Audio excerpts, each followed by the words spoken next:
Hello friends, welcome to the Eklavya University. Today we are taking up the 16th chapter, the leftover concepts.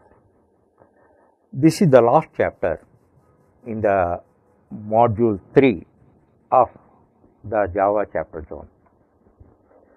So far we have covered 70% of the core Java. In other words, we have covered core part of the core Java. In these modules, we have discussed the features and functionalities of all the elements of OOP paradigm like encapsulation, inheritance, abstraction, polymorphism, etc. in detail and worked out number of programs. In the remaining 30% of this core Java, whatever we are discussing, other two modules, covers all the allied part like exceptions, threads, generics, collections, IO, etc. and all that. So, first you focus on the three modules and master each, not just learning, master each and every element in that. Practically, you should own that. You must be in a position to explain any concept. If you are comfortable in all these concepts, then you will be further comfortable in studying allied concepts. And this chapter is somewhat special. Certain concepts, mainly 5 concepts I am explaining here, which are not covered by the earlier chapters. Of course, these are all important. Every concept is equally important. I should not use that word important and all that, because it is the tool in a toolkit. For a technician, if a toolkit is there, which tool is unimportant, we cannot decide. Every tool, a small nail is there in the toolkit, it is having its role to play. So, we must master each, not just learning. In my view, learning is the beginning of our study, mastering is the destination, is our goal. So, you must master each and every concept. Whenever somebody asks and all that, you must be in a position to explain it. Even for a layman also, you must be in a position to explain these concepts. In such a way, you must master that. In this chapter, mainly I am covering 5 concepts, and whenever you notice certain concepts are to be uncovered, if you notify us, I don't mind to add in this chapter. It is a leverage for us. So, whatever you feel some concept is not covered, we take it as a privilege and we add in this chapter. By that, you can get benefit and will have a satisfaction that we are providing complete core Java. So, here just I give a small briefing about the concepts, 5 concepts, whatever I am going to explain in this chapter. The first one is enumerations. Enumerations is one of the 5 reference types of Java. It was introduced in 5.0 version of Java. Already I explained about 3 reference types: array, class and inheritance. The enumeration is also like a class, and but to provide a special ease or smartness in using constants, this is created. It is almost like a class, you must understand.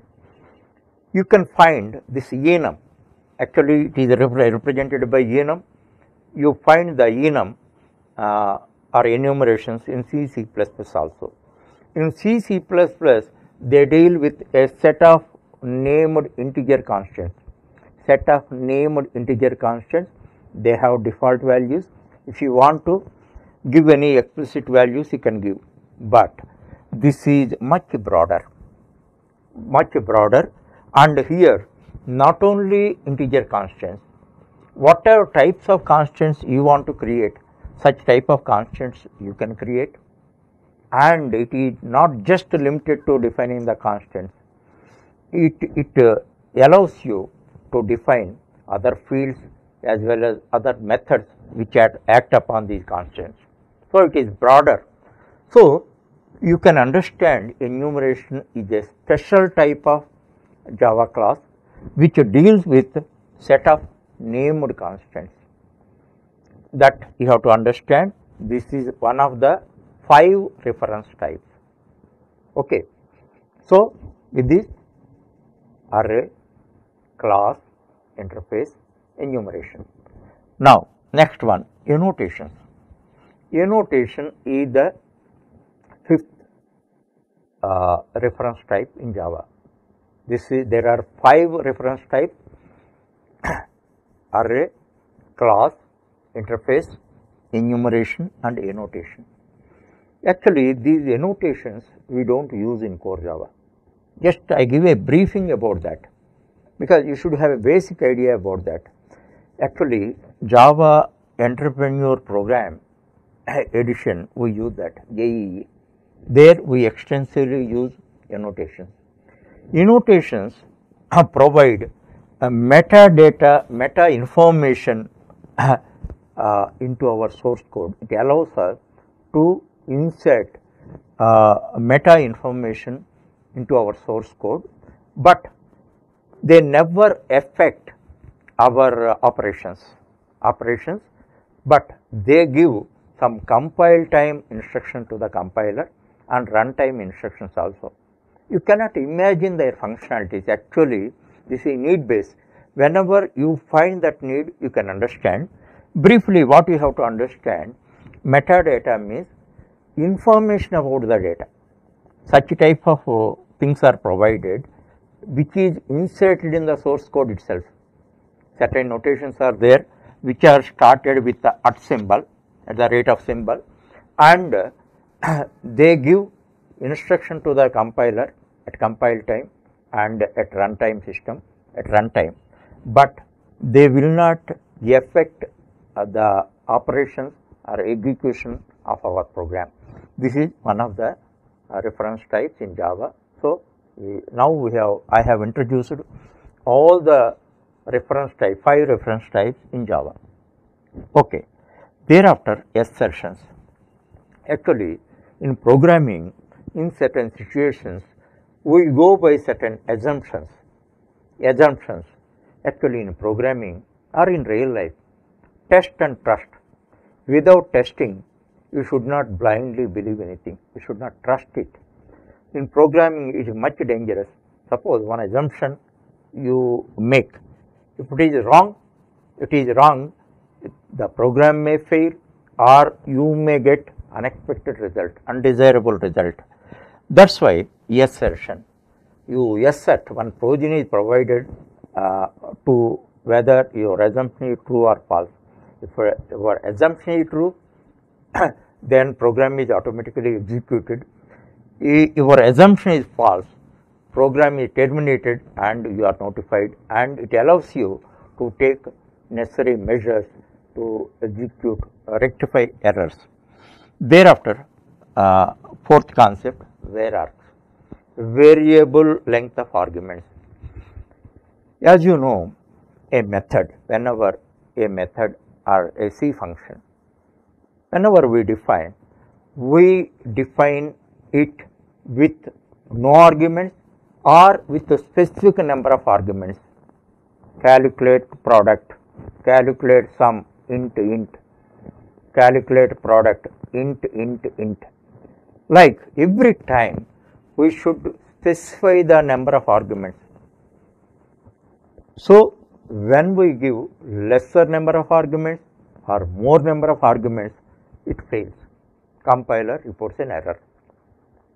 So, if functionality is same, suppose you have to find the sum of the arguments. So, if the 2 arguments are there, one call, one definition. 3 arguments are there, same, calculate sum, one argument, one separate definition, like that we have to make.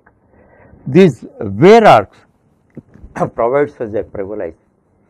Now, using this where args, you can define the method which can accept 0 to n number of arguments.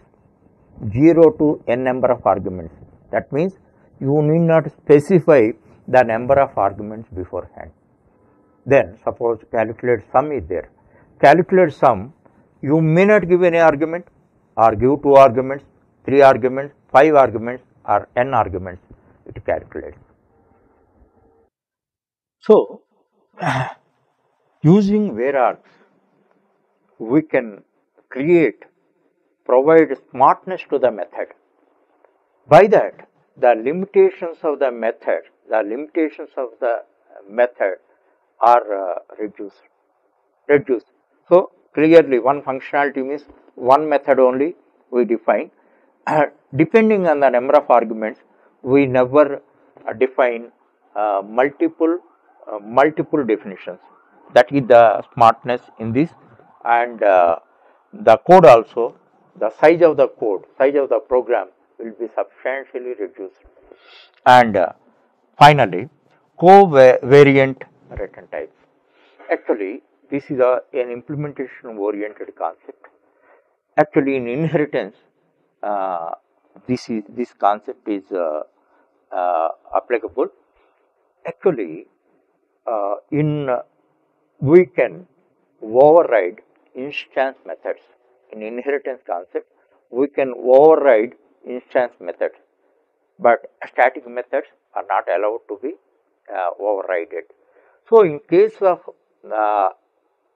overriding instance method, whatever is the signature means including the return type of the method to be overridden should be adopted as it is for the overridden method in the subclass.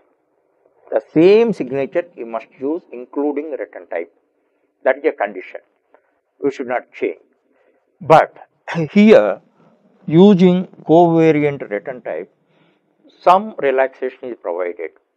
Actually, you can narrow the return type of the overridden method in the subclass. That means the superclass method is returning a return type of a superclass, and you can use the return type of the subclass of the superclass for the overridden method. This is also totally implementation oriented concept. Actually, whenever you face that situation, then you can understand its importance or its smartness. Mainly, these 5 concepts I am going to explain in this chapter. And as I told you in the beginning, whenever you notify, we overlooked certain concepts, or otherwise, if you want more explanation for the concepts, whatever we discussed earlier, then we can go on adding to this in this 16th chapter. Then you can get benefit